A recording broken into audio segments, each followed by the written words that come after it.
Well, hello again for another kind of weekly update, and I told you that I was going to start doing this, and I just wanted to be sure that this is a great way to try and communicate some of the gratefulness and the thank yous that I want to put out to the people that work in this organization.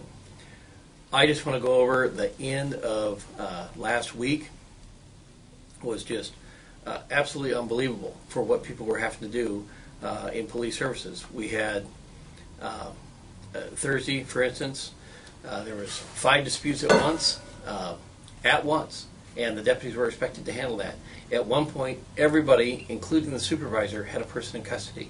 It's just amazing how much people are doing under these just extraordinary and extreme circumstances. And then you move to Friday, we start out with a homicide. Luckily, fairly simple shooting, but a dead guy in the front yard in a crowded area. And everybody has to do everything. All the detectives come in to try and make that work and try and get through that. And at the same time, we're getting suspect location in Florence of a guy that had done a robbery, an arson, and an attempted murder. Now we've got a location. Units had to run to Florence to try and scoop him up as well. And right on top of that, as we move into Saturday, we get a Rob 1 that patrol has to work without the detectives at all because all of them are still tied up on the homicide. You guys are amazing. You have done an absolutely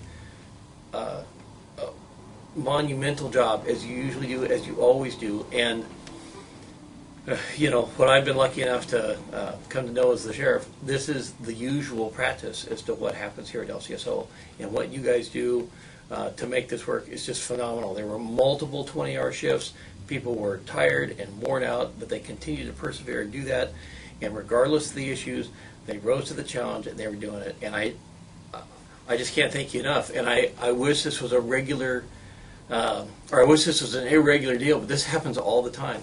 This is becoming a regular weekend. That whole time, everybody had the threat of the Deception Creek fire as well, the evacuation and all the possibilities of going on Oak Ridge.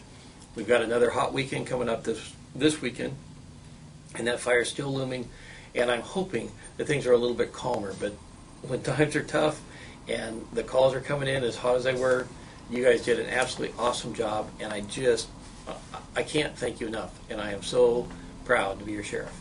Thanks again.